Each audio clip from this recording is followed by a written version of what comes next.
turminha, tudo bem com vocês? Olha só, estamos aqui de volta para a programação normal da sua plataforma Gonçalves Dias. Porque não conhece essa plataforma? Gente, dá um bisu aqui nessa página, gente. Aqui tem muito material. É uma videoteca inteira de materiais voltados para você que vai fazer Enem e o EMA. E este é mais um projeto do governo do estado do Maranhão e da Secretaria de Estado da Educação, com toda essa turma que vocês vão conhecer aqui nesta plataforma, trazendo sempre o que há de melhor na preparação para os vestibulares, em particular para o EMA e para o Enem. Eu, Saulo Formiga, que vos apresento, eu vou falar um pouquinho hoje para vocês sobre temas recorrentes na prova de geografia. Vamos comigo? Então, ó, só um detalhe. Antes de mais nada, já se inscreveu no nosso canal? Dá essa forcinha, vai, não custa nada, vai lá. Vai, isso, clica aí, isso. Agora, vai lá na descrição do vídeo e baixa o material. Isso, você tem que estudar com esse material do teu lado. Não consegue imprimir? Tudo bem, mas baixa. Deixa no teu celular, no tablet, para quem usa tablet, e aí você vai fazendo ali um arquivozinho de PDF. Quando puder, imprime para você rabiscar, beleza? E claro, não deixa de marcar aqui o sinalzinho, o sininho, para que você seja notificado toda vez que a gente subir um novo vídeo para alegrar teu dia, beleza? Tudo bem? Fechou? Então vem comigo agora. Primeira questão 52 do seu material, que diz: no dia 28 de junho de 2023, um pouquinho mais do que um ano atrás, cerca de 500 pessoas se reuniram no auditório do Museu do Amanhã, no Rio de Janeiro, para a divulgação dos primeiros resultados do Censo Demográfico 2022. Presencialmente ou via internet, o evento atraiu grande número de veículos e repórteres de todo o país, que produziram junto ao Instituto Brasileiro de Geografia e Estatística uma cobertura jornalística histórica. Por que histórica? Porque estávamos tratando dos dados do Censo Demográfico 2022. Gente, o Censo Demográfico é a pesquisa estatística mais importante para o Brasil, sabe por quê? Porque é de lá que nós vamos ter as informações necessárias para guiar a política pública brasileira. Onde investir, quantas pessoas estão distribuídas no território brasileiro e onde, como elas vivem. Tudo isso vai ser respondido através do nosso censo demográfico. Ele é tão importante que vem desde 1872, só para você ter uma ideia. Acontece de 10 em 10 anos com maior amplitude, para a gente entender as mudanças que o brasileiro tem sofrido e como isso impactou no seu dia a dia. Se você pegar, por exemplo, e comparar a sua família, vamos pensar assim, rapidinho. E eu quero que você comente aqui nesse vídeo pra caramba, para que depois eu possa ler com muita calma e entender também um pouquinho das particularidades de vocês para os nossos próximos vídeos. Combinado? Mas veja, eu comparo a minha família, meus avós, meus pais, dos dois lados, paternos e maternos, e a nossa família hoje. No geral, a gente teve uma evolução positiva. Eu acredito muito que para todos vocês, eu acho que o resultado será o mesmo, uma evolução positiva em ganhos, qualificação, entrada no mercado de trabalho, patrimônio e talvez até em redução do número de filhos. Porque isso é uma prática que é estudada e que acaba sendo o padrão típico do costume atual, dos valores que nós defendemos e, evidentemente, dos desafios que nós recebemos, que nos é imposto. Então, veja, aqui o que ele está falando é que o censo foi comemorado. Por quê? Pelas notícias que trouxe, mas principalmente porque não teve censo em 2020. O censo é de 10 em 10 anos, o último foi em 2010. E agora o atual é 2022, ou seja, ele quebrou a escala de 10 em 10 anos. Por quê? Porque nós não conseguimos fazer o censo em 2020 graças à pandemia do Covid-19. E nisso a gente sabe muito bem que não tinha condições de ser realizado. Mas vamos lá, ó. Um aspecto positivo da coleta e divulgação de dados do censo demográfico é: gente, qual é o maior aspecto positivo de ter uma pesquisa da profundidade que é o censo? O que o censo diz? Gente, vamos fazer primeiro uma abordagem rápida aqui sobre as grandes novidades trazidas pelo censo. Então anota aí, ó. Primeiro de tudo, o Brasil cresceu. Populacionalmente, a população do Brasil continuou a crescer. Somos 210 milhões de brasileiros, mas crescemos menos do que a gente estava prevendo. Isso significa que a gente está diminuindo o ritmo de crescimento e essa diminuição foi acelerada nos últimos 12 anos. Alguns dizem que isso é efeito ainda da pandemia, que, em virtude de 2020 a 2022, a gente ter ciclos de fechamento, né, sistemas cada vez mais de isolamento social. Então isso atrasou um pouquinho as relações interpessoais e fez com que o número de nascimentos também caíssem. Número de casamentos menores, também número de filhos menores. Mas isso, evidentemente, vai ser trazido como checkmate nos próximos anos, tá? Talvez em 2020 a gente consiga ter algum resultado comparativo. Por enquanto, o que a gente sabe é que foi muito bom saber que a população do Brasil cresceu, mas não cresceu na mesma velocidade. 2. Tivemos o menor número de filhos por mulher de toda a história do censo. Isso mesmo. Quer dizer que a média de filhos por mulher caiu para menos de 2. A gente tem hoje 1,6 filhos por mulher. Então isso significa que a gente já entrou em um sistema que é desafiador, que é o encolhimento da população jovem, que no futuro bem próximo vai fazer o encolhimento da população adulta. Significa que nós vamos diminuir a força de trabalho nos próximos anos, pelo menos nos próximos 20 anos. Então a gente já tem que se preocupar com o mercado de trabalho, já tem que se preocupar com previdência social, que é um dos temas mais comuns hoje no mundo desenvolvido. E aí ele diz aqui, ó, a identificação do uso e da ocupação do solo urbano. Qual é a relação do censo com a identificação e ocupação do solo urbano? Existem estudos específicos para o ambiente urbano.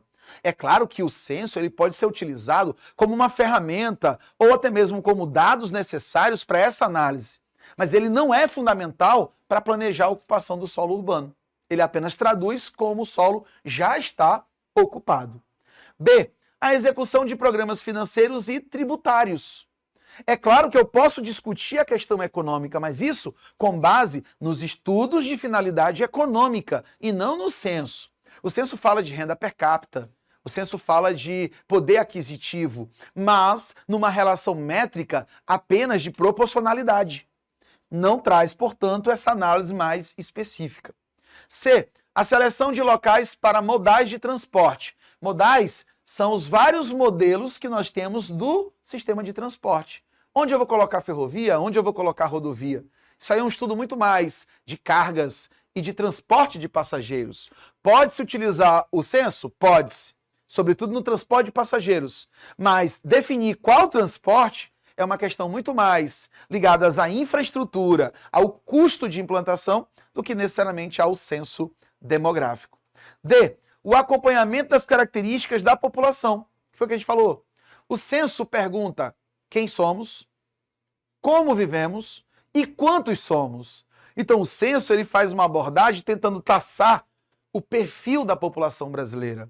Por que ele se repete em 10 e 10 anos? Porque esse perfil vai passar por algumas alterações comportamentais, alterações de valores e, evidentemente, de características. Então, entender a população brasileira perpassa pelo censo demográfico. Portanto, pode marcar com toda absoluta certeza a letra D como resposta correta.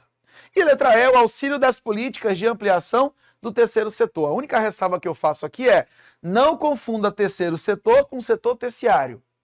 Setor terciário são os prestadores de serviços, é o comércio e a administração pública. Mas terceiro setor significa aquele capital privado que é aplicado em uma função pública. São as ONGs, por exemplo, os organismos não governamentais. Eu tenho dinheiro privado como de fundações que fazem um papel que era um papel específico do ente público. Ok? Nesse caso, não é a letra E. Por quê? Porque a base do censo não é auxiliar a organização e ampliação do terceiro setor.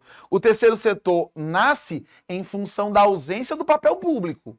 Onde não há escola pública com qualidade, as ONGs podem entrar. Não é isso? Por quê? Porque existe um nicho, porque existe uma demanda. Se todas as escolas cumprissem um papel em área e em funcionalidade e qualidade, não teria espaço para o terceiro setor. Então só há terceiro setor forte, onde o segundo setor, melhor, o primeiro setor, que é o capital público, não consegue agir com dignidade, com ampliação e com qualidade. Tá bom? Então somente letra D, resposta correta. Vamos para a próxima? O retrato do Brasil que sai do censo de 22 indica que diminuiu em todo o país a quantidade de moradores por domicílio. De 2010 para 2022, a média foi de 3,31 para 2,28. O declínio ocorreu em todos os estados, isso é importante, hein? Todos os estados, o que significa que foi unânime. Na avaliação do IBGE, o dado indica que aumentou a opção dos habitantes por morar sozinho ou pela diminuição do tamanho das famílias. O estado em que esse indicador é menor é o Rio Grande do Sul. Foi de 2,95 para 2,54, ok? O Rio Grande do Sul, que inclusive é um dos estados que lidera com uma grande qualidade de vida junto com outros estados aí alinhados. Uma possível causa e uma consequência do fenômeno retratado na reportagem estão respectivamente na alternativa. Olha só, ele quer a causa dessa redução do número de indivíduos por moradia e uma consequência, tá bom? Então, claro, se eu tenho menos pessoas por moradia, automaticamente eu posso dizer que as famílias encolheram. Você pode perceber isso no dia a dia, né? Seus primos, seus irmãos, quem é um pouquinho mais velho, sabe que a família ela foi diminuindo o seu projeto de habitar o mundo. Por exemplo, meu avô teve 15 filhos de um lado, o meu avô materno teve 8. A minha mãe e meu pai tiveram apenas 3 e eu só tenho 1. Eu sou da política do filho único, tá? Eu sou um defensor árduo. Por quê? Porque, gente, quanto mais filhos eu tenho, maior é o gasto que nós chamamos na economia de gastos improdutivos. Gastos improdutivos, cuidado, não vai ficar com medo não, tá? Não quer dizer que não vale a pena, por favor, tá? Significa dizer que são gastos que não retornam para quem faz. Então eu invisto no meu filho e todo investimento que eu faço no meu filho, eu não terei participação no resultado. Na verdade, o resultado é todo para ele. Se ele aproveitar da maneira adequada, ele vai, portanto, usar como trampolim para a vida adulta. Se você aplicar todo o recurso que o pai de vocês faz para vocês, evidentemente você está construindo o seu futuro através de um planejamento muito rigoroso. E você vai estar mais qualificado e, portanto, mais preparado para brigar por uma vaga no mercado de trabalho. Por isso que você está aqui. Parabéns. Então veja, eu tenho que procurar algo que cause essa redução. Letra A, queda na taxa de fecundidade. O que é fecundidade? É o número de filhos por mulher. Se eu reduzir o número de filhos por mulher, eu vou reduzir a quantidade de pessoas por moradia? Provavelmente. Então, a letra A, por enquanto, responde. E aí vem a consequência. Se eu reduzir a taxa de fecundidade, o número de filhos por mulher, automaticamente eu vou ter a redução do crescimento vegetativo. Menor natalidade normalmente leva a um crescimento vegetativo mais baixo. Eu já reduzi a mortalidade e agora eu estou reduzindo a natalidade porque as pessoas estão muito mais conscientes. Hoje elas sabem que filhos são custos e que esses custos precisam ser evitados no início da vida adulta. Primeiro estudar, me qualificar, entrar no mercado de trabalho, constituir patrimônio e qualidade de vida para que depois eu possa assumir a responsabilidade de criar um indivíduo. Portanto, a letra A responde muito bem à questão. A letra B fala da queda da taxa de analfabetismo. A queda da taxa de analfabetismo não vai reduzir o número de pessoas por residência. Por quê, gente? A queda da taxa de analfabetismo aumentou a qualificação e a escolarização das pessoas. Isso pode trazer consequência no crescimento populacional, mas não existe uma relação causa aqui com a redução do número de pessoas na moradia. Eu estou falando de quantidade nesse caso e ainda não qualidade. Queda da taxa de natalidade poderia ser, mas como consequência, aumento da mortalidade infantil. Gente, se eu tenho queda na natalidade, significa dizer que as pessoas estão mais escolarizadas, estão, portanto, com maior qualidade de vida, então normalmente vem associada com a queda da mortalidade infantil, e não o contrário. E detalhe, ei, produção, hora daquele close, prepara. Você sabe qual é a principal causa da mortalidade infantil no Brasil? Fica de olho porque isso é um tema que, se não vier na tua prova de humanas, pode vir associado à necessidade de produção de argumentação textual para a redação. Então veja, ó, a principal causa da mortalidade infantil no Brasil é uma das coisas mais bobas, eu vou falar boba para ser bem suave, de todos os tempos. É a diarreia. Isso mesmo. As crianças com menos de 1 ano são extremamente vulneráveis, sobretudo às condições ambientais. E como parte da população considerável vive em condições vulneráveis, Ou seja, sem água encanada, sem água potável, sem energia elétrica e sem saneamento básico, como o nome já diz. É aquilo que é fundamental para a dignidade humana. Quase 100 milhões de brasileiros não possuem saneamento básico, segundo os dados públicos. Um dos objetivos do milênio, imposto inclusive em comum acordo por todo o mundo junto à ONU, é exatamente a de caçar pelo menos a redução em 50% desse total. Ou seja, para 1/4 da população brasileira e não praticamente a metade. Então, hoje, o norte do Brasil lidera a mortalidade infantil, principalmente porque um dos grandes problemas para a sociedade nortista, nossos irmãos aí do norte do Brasil, é conseguir água potável e saneamento básico. Aquilo que é elementar para qualquer cidadão brasileiro viver com dignidade é negado para boa parte deles ao longo de toda a história. Isso não é de hoje, isso vem ao longo de séculos. E é preciso, evidentemente, constituir essas estruturas mínimas se a gente quiser trazer dignidade para tudo, para todos. Então não é letra B, não é letra C e pronto. Não vamos perder tempo não. A letra A já preenche automaticamente essa inquietação e é fruto, claro, da análise do nosso Censo Demográfico 2022. Portanto, pode marcar letra A e correr para o abraço. Gente, Censo Demográfico vai estar na tua prova, viu? Eu estou sonhando com isso. Sabe por que eu sei? Porque todo ano cai questão de população, gente, isso é experiência.